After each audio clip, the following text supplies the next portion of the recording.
बिस्मिल्लाहिर्रहमानिर्रहीम। अस्सलाम वालेकुम बच्चों। आज एक्सरसाइज 4.3 का क्वेश्चन नंबर 2 करते हैं। इसमें भी सर्च की सिंप्लीफिकेशन है। सर्च के सिंप्लीफिकेशन के लिए सबसे पहले हमने इन दो प्रॉपर्टीज़ को सीखना है। फर्स्ट प्रॉपर्टी फॉर मल्टीप्लिकेशन है और सेकंड प्रॉपर्टी फॉर डिवीजन है।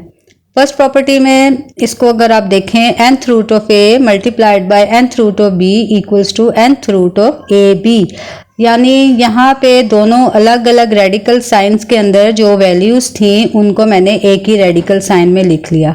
ये प्रॉपर्टी यूज़ होती है सर्ट्स की मल्टीप्लिकेशन के लिए जब हमारे पास n की वैल्यू सेम हो, यानी सेम ऑर्डर की जो सर्ट्स होंगी हम उनको इस प्रॉपर्टी को यूज करते हुए सिंप्लीफाई कर सकते हैं। इसी तरह से सेकंड प्रॉपर्टी है nth root of a divided by nth root of b। इस प्रॉपर्टी में भी ऑर्डर सेम होना जरूरी है और जब इस प्रॉपर्टी को अप्लाई करेंगे तो हम a की रेडिकल साइन के नीचे a ओवर b लिख सकते हैं। अब अपने क्वेश्चन की तरफ आ जाते हैं। इसका पार्ट 1 है square root of 18 divided by square root of 3 multiplied by square root of 2। इसके डिनोमिनेटर में हम फर्स्ट प्रॉपर्टी को अप्लाई करते हैं। इसको मैं सेम रेडिकल साइन में लिख लेती हूँ। 3 into 2 equals to 6 square root of 18 divided by square root of 6 हमारे पास बन गया। अब इस पे क्योंकि यहाँ पे डिवीजन हो रही है इसलिए इस पे सेकंड प्रॉपर्टी अप्लाई हो जाएगी और मैं इसको एक ही रूट के नीचे लिख सकती हूँ। इसको सिंप्लीफाई करें 6 1 ज़ा 6, 6 3 ज़ा 18 एंड स्क्वायर रूट ऑफ 3 हमारे पास सिंप्लीफाइड फॉर्म आ गई। पार्ट 2 मैंने आपके लिए छोड़ दिया है, वो आप लोग खुद ट्राई करें। इसका पार्ट 3 है fifth root of 243 into x raise to power 5 y raise to power 10 and z raise to power 15। इसी तरह का क्वेश्चन आपने क्वेश्चन नंबर 1 में भी सॉल्व किया था, इसलिए इसको ज्यादा एक्सप्लेन करने की जरूरत नहीं है। 243 के हमने फैक्टर्स बना लिए और फिर हमने कोशिश की कि जितने भी रेडिकेंट्स में जितनी भी वैल्यू है हमारे पास उसको एक्सपोनेंट 5 में कन्वर्ट कर दें। यहाँ पे मैंने कोशिश की है जैसे x रेस टू पावर 5 पहले से 5 ही है, y रेस टू पावर 10 था, इसको मैंने स्प्लिट कर दिया, 5 प्लस 5 10 हो जाएगा। z रेस टू पावर 15 था इसलिए मैंने इसको स्प्लिट कर दिया, 5 प्लस 5 प्लस 5 ये हमारे पास 15 हो जाएगा।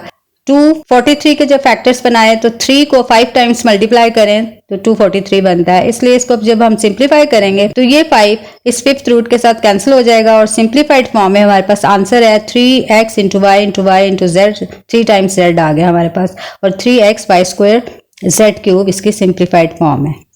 पार्ट 4 जैसा कि आप देख रहे हैं बहुत सिंपल है, इसको एक्सप्लेन करने की जरूरत नहीं है। फिफ्थ पार्ट देखें। अब इस पे first property of multiplication use हो रही है। सर्ट्स की फर्स्ट प्रॉपर्टी ऑफ मल्टीप्लिकेशन, तीनों मल्टीप्लाई हो रही हैं सर्ट्स और तीनों का ऑर्डर सेम है इसलिए एक ही रूट के नीचे मैंने इनको लिख लिया और 21 के फैक्टर्स बनाए और फिर इसके बाद सिंप्लीफाइड फॉर्म में 3 इंटू 7 इक्वल्स टू 21 आ गया।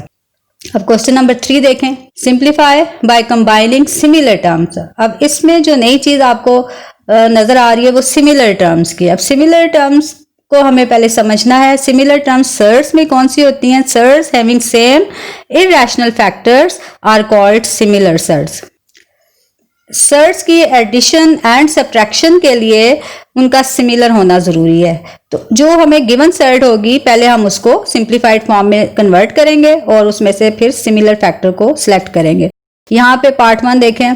Square root of 45 minus 3 times square root of 20 plus 4 times square root of 5। 45 को मैंने सिंप्लीफाइड में फॉर्म में जब कन्वर्ट किया तो ये मेरे पास आ जाता है 3 टाइम्स स्क्वायर रूट 5। इसी तरह से इसको जब मैंने सिंप्लीफाइड फॉर्म में कन्वर्ट किया तो ये मेरे पास बन जाता है 3 into 2 into square root of 5 plus square root of 5 को एज सच मैंने लिख लिया। अब इन तीनों टर्म्स को अगर आप देखें तो इसमें square root of 5, square root of 5, square root of 5 ये सिमिलर इरैशनल फैक्टर है। तीनों टर्म्स में सिमिलर इरैशनल फैक्टर है इसलिए इनकी एडिशन एंड सब्ट्रैक्शन हो सकती है। अब इसके बाद मैंने इसको मजीद सिंप्लीफाई कर लिया इस तरह से कि जो प्लस वाली टर्म्स हैं उनको मैंने एक साथ लिख लिया और माइनस वाली टर्म को मैंने अलग से लिख लिया। इन दोनों को जब मैं ऐड करूंगी 3 square root of 5 plus 4 square root of 5 तो ये 7 स्क्वायर रूट ऑफ 5 बन जाएगा। Minus 6 square root of 5, 7 minus 6 equals to 1 और स्क्वायर रूट ऑफ 5 आपके पास आंसर आ गया।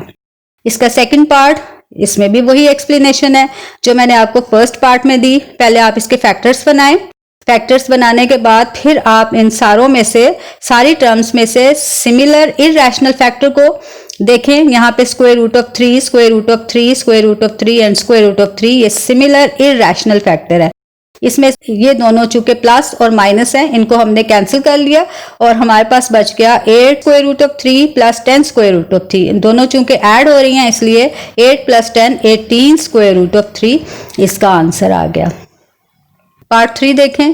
पार्ट 3 में स्क्वायर रूट ऑफ 3 इस पूरी ब्रैकेट के साथ मल्टीप्लाई हो रहा है। इसकी मल्टीप्लिकेशन की, ब्रैकेट ओपन कर ली, फिर सेम प्रॉपर्टी को अप्लाई किया, सेम रूट के नीचे इन्हें लिख लिया 3 स्क्वायर, यहाँ पे भी 3 स्क्वायर। इसको सिंप्लीफाई किया, ये स्क्वायर रूट से ये स्क्वायर कैंसिल हो गया, यहाँ भी स्क्वायर रूट से ये स्क्वायर कैंसिल हो गया। 3 2 6 प्लस 3 3 9, 6 प्लस 9 इक्वल्स टू 15। एक मेथड तो मैंने ये किया है। इसमें आप एक और इजी मेथड भी यूज कर सकते हैं, वो ये कि चूंकि ये देखें सिमिलर टर्म्स हैं, 2 square root of 3 plus 3 square root of 3, ये दोनों सिमिलर टर्म्स हैं। अगर आप इनको यहीं पे ऐड कर लें 2 प्लस 3 5 स्क्वायर रूट ऑफ 3 आपके पास आ जाएगा। उसको फिर आप स्क्वायर रूट ऑफ 3 से मल्टीप्लाई करें तो तब भी आपके पास यही आंसर आ जाएगा। अब इसका फोर्थ पार्ट वो बिल्कुल थर्ड पार्ट की तरह से है। क्वेश्चन नंबर 4 को देखें। सिंप्लीफाई। फर्स्ट पार्ट है 3 plus square root of 3 into 3 minus square root of 3। बच्चों आपको याद होगा कि आपने 8th क्लास में एक आइडेंटिटी सीखी थी, a plus b into a minus b equals to a square minus b square. अगर आप इसको देखें तो इस पे ये आइडेंटिटी अप्लाई हो सकती है। कैसे? इसमें देखें हमने जैसे सीखा कि a फर्स्ट टर्म क्या है, यहाँ पे फर्स्ट ब्रैकेट में फर्स्ट टर्म क्या है a, यहाँ पे भी a, यहाँ पे b है तो यहाँ पे भी b है। डिफरेंस कहाँ पे है? सिर्फ इन दोनों के दरमियान में जो साइन गिवन है उनमें फर्क है, यहाँ पे प्लस है और यहाँ पे माइनस है। इसको देखें अगर आप तो इसमें भी वही बात आपको नजर आ रही है, 3 और ये 3, यहाँ पे स्क्वायर रूट ऑफ 3 और यहाँ पे भी स्क्वायर रूट ऑफ 3। डिफरेंस कहाँ पे है? प्लस साइन और माइनस साइन पे। तो इसलिए मैं इस पूरे क्वेश्चन पे ये आइडेंटिटी अप्लाई करती हूँ। फर्स्ट टर्म 3 है, 3 square minus second term square root of 3 है, स्क्वायर रूट ऑफ 3 स्क्वायर। इसको सिंप्लीफाई किया, 9 माइनस ये इससे कैंसिल हो गया और आपके पास 3 आ गया। 9 माइनस 3 इक्वल्स टू 6। अब 6 क्या है? 6 एक रैशनल नंबर है। तो यहां से हमने एक और चीज भी सीख ली जो आगे आपको मैं डिटेल में सिखाऊंगी, लेकिन यहाँ थोड़ा सा आपको कॉन्सेप्ट दे देती हूँ। दो सर्ट्स को अगर हम मल्टीप्लाई करें और उनका आंसर जो है वो इरेशनल नंबर के बजाय रैशनल नंबर आ जाए तो ये दोनों सर्ट्स एक दूसरे का रैशनलाइजिंग फैक्टर होती हैं। अब इसका पार्ट 2 देखें। पार्ट 2 पे square root of 5 plus square root of 3 whole square है। अब होल स्क्वायर है इसलिए इस पे भी एक आइडेंटिटी अप्लाई होगी, a plus b whole square. ये फॉर्मूला आपने 8th क्लास में सीखा हुआ है, a square plus 2ab plus b square. इस पे ये फॉर्मूला अप्लाई करें और आफ्टर सिंप्लीफिकेशन आपके पास आ जाता है 8 plus 2 times square root of 6। ऐसी सर्ट्स जिसमें दो टर्म्स नजर आ रही हो उसको हम कहते हैं बाइनोमियल सर्ट। लेकिन अगर मैं पीछे वाली बात इस क्वेश्चन पे अप्लाई करूं तो यहाँ पे क्योंकि square root of 5 plus square root of 3 whole square को हम ऐसे भी लिख सकते हैं, 2 टाइम्स लिख सकते हैं। यहाँ पे दोनों जगह पे प्लस साइन है, इसलिए जब इनको मल्टीप्लाई किया तो हमारे पास एक इरेशनल नंबर ही आया, रैशनल नंबर नहीं आया। तो हम इन दोनों को एक दूसरे का रैशनलाइजिंग फैक्टर नहीं कह सकते। थर्ड पार्ट देखें। थर्ड पे वही आइडेंटिटी यूज हुई है, बहुत आसान है। फोर्थ पार्ट देखें। फोर्थ पे भी यही आइडेंटिटी यूज की है और इसको जब आप सिंप्लीफाई करेंगे तो आपके पास आंसर आ जाएगा 5/3। फिफ्थ पार्ट में भी वही आइडेंटिटी यूज हुई है। देखें ये दोनों सेम है, ये दोनों सेम है, एक दफा प्लस एक दफा माइनस।